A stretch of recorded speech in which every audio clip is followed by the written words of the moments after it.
Now the second part of assignment 4, identifying the erythrocyte cell lineage and the neutrophil cell lineage, is probably the most difficult assignment that you will face.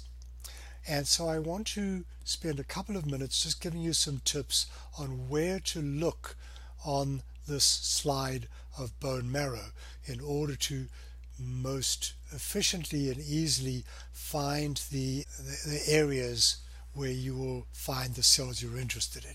First of all, don't look in these very dark areas shown here, where the cells are just too clumped on one another. There are just too many cells to be able to distinguish anything. So these dark blue areas are areas that you don't want to look at. See if there's another one up here. No, I guess there isn't. Where you want to look is where the cells are laid out in a monolayer, and that will be these areas here where these cells are a lighter blue adjacent to these dark areas where you don't want to look. But over here the cells are a lighter blue.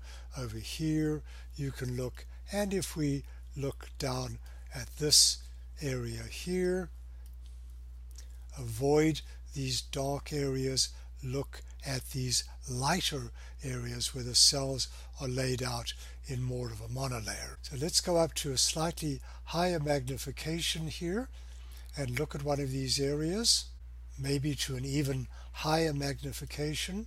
Let's go up to 12.5.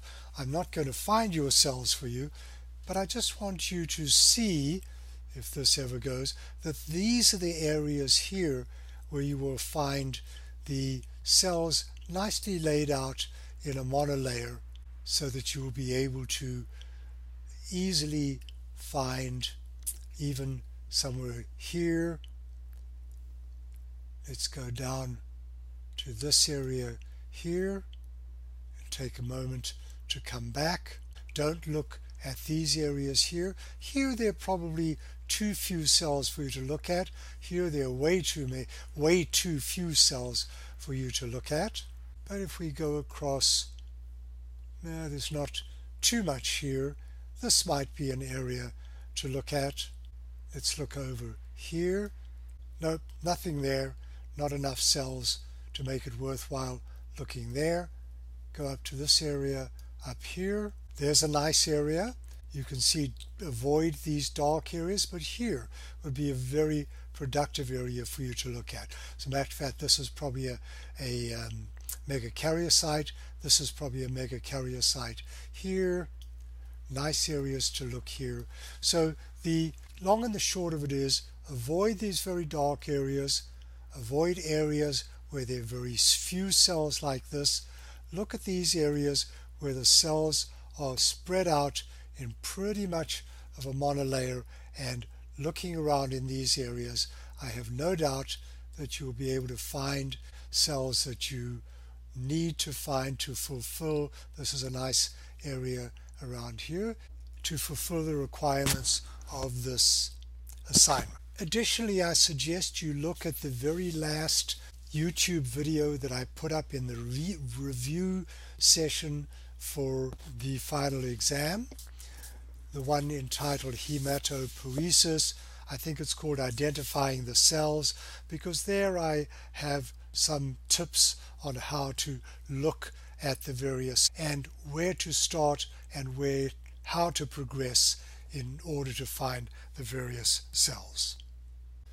And finally, you're going to have to use a pretty high magnification, 50x to find the cells that you're interested in, 100x to photograph them and make sure that they meet all the criteria of a particular cell type, and avoid areas. There are some areas where things are out of focus, as they are here, but if you move around you will find areas where the cells are nicely in focus. This isn't a particularly good area, a little dark, but perhaps if we move over to this area here, and I'm now at 50x, you can see there are lovely arrays of cells for you to choose from, and then your final choice should be at 100x, and that's when you'll photograph the cells that you're going to present for your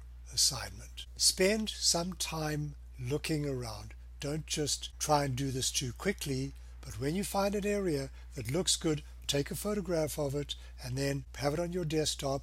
Look around some more. You may not want to use that original picture. You may want to find a different one.